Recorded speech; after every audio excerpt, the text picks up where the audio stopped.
सच ही जा रहा है और सच जो है वो हर फोरम से जा रहा है। वजीर आजम शहबाज शरीफ साहब इस वक्त ऐवान में मौजूद है। कौमी मौका अता फरमाया है। मैं आज आपको और इस ऐवान में तशरीफ फरमा तमाम सियासी पार्टीज के अकाबरीन को, ऑनरेबल मेंबर्स को दिल की अथाह गहराइयों से मुबारकबाद पेश करना चाहता हूं कि कल रात जो गुजरी,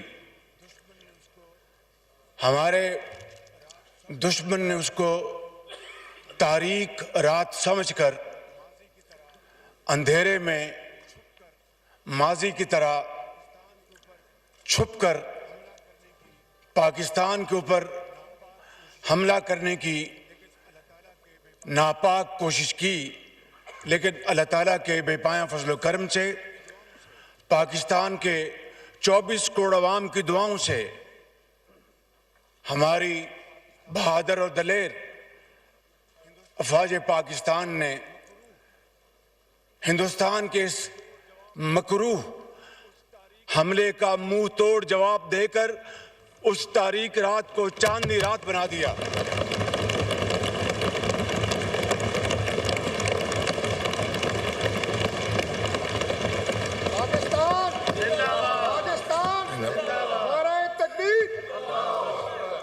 जनाब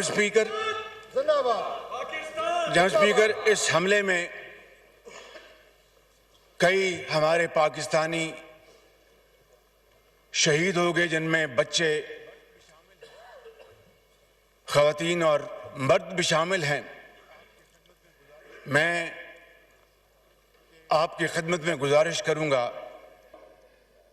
कि उन शोहदा के दर्जात अल्लाह ताला उनको बुलंद फरमाए और उनको जन्नतुल फिरदौस में जगह अता फरमाए। उनके हक में दुआ के लिए मैं अर्ज करूंगा। एहसन इकबाल साहब।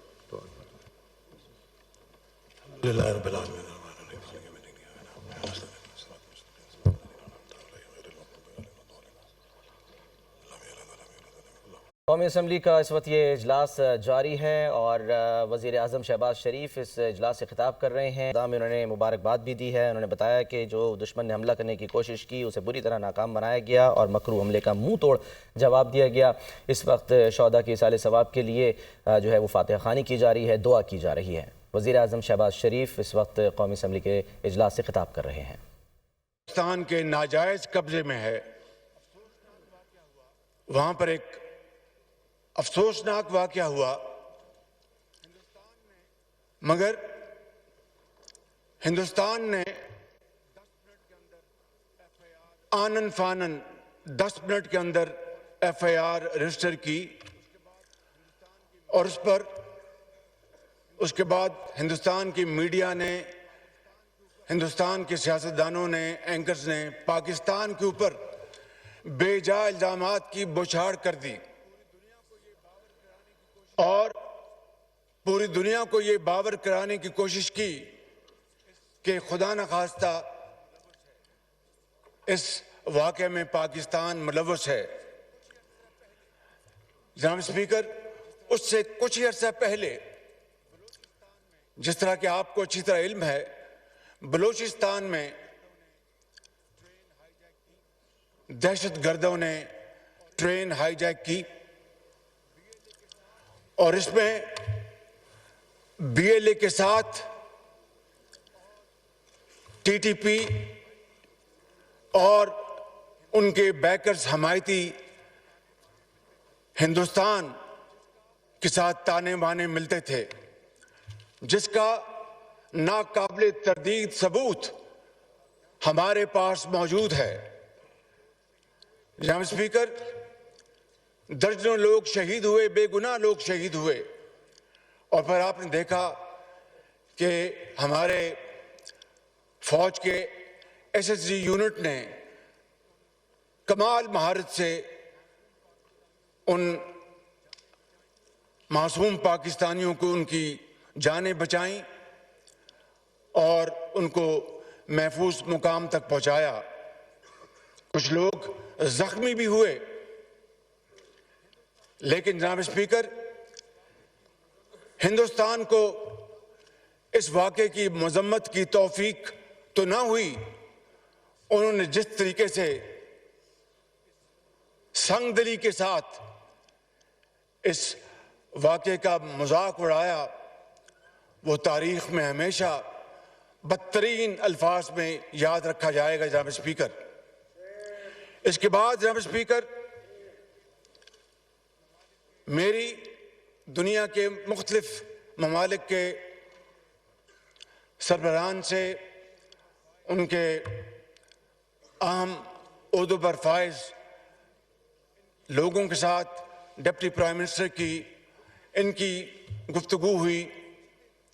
खुद मैं तुर्की गया था और उसी दिन it was a share coincidence कि उसी दिन यहाँ पर ये जो वाक़या हुआ पहलगाम में, उसकी हमें इत्तला अनकरा में मिली। हमारे बड़ी फौज के सिपा सलार जनरल सईद आसिफ मुनीर की उनके बरतानिया के जो हेड हैं फौज के, उनसे मुलाकात हुई और दूसरे ममालिक के साथ, और मैंने काकूल में वाशगाफ अल्फाज में कहा कि पाकिस्तान का इस वाक़े के साथ दूर दूर तक कोई ताल्लुक नहीं है, और अगर किसी को शक है तो मैंने कहा कि हम एक इंटरनेशनल कमीशन बनाने की ऑफर करते हैं जो कि इंतहाई शफाफ तरीके से, इंतहाई क्रेडिबल तरीके से इस वाक़े की तहकीक करे। पाकिस्तान इस कमीशन के साथ पूरी तरह ताउन करेगा और फिर दूध का दूध और पानी का पानी होगा। लेकिन जनाब स्पीकर, कल तक हिंदुस्तान ने हमारी इस ऑफर को कबूल नहीं किया, बल्कि एक ऐसा दोस्त मुल्क जिसने इस पेशकश की भरपूर तायद की, उसको हिंदुस्तान ने उनके सफीर को बुलाकर डिमाश किया। जनाब स्पीकर, इन हालात में ये जो पिछले दिन गुजरे हैं, हर रोज इत्तला मिलती थी कि आज हिंदुस्तान के जहाज आएंगे और वो पाकिस्तान पर हमलावर होंगे।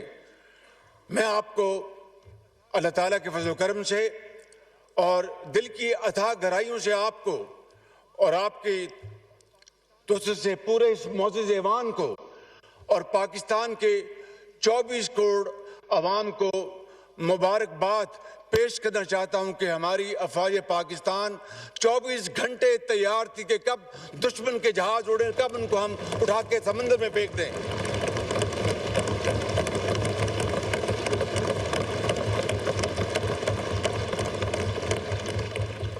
जनाब स्पीकर, आज से 5 दिन पहले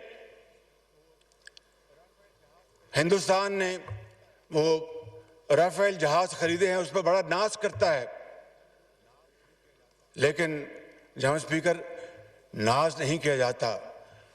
अल्लाह ताला को उससे हर वक्त डर के दिन रात मेहनत करनी पड़ती है, खौफ खुदा के साथ, इंतहाई आजी के साथ, मगर बड़े कॉन्फिडेंस के साथ दुश्मन का मुकाबला किया जाता है। आज से चंद दिन पहले उनके राफेल जहाज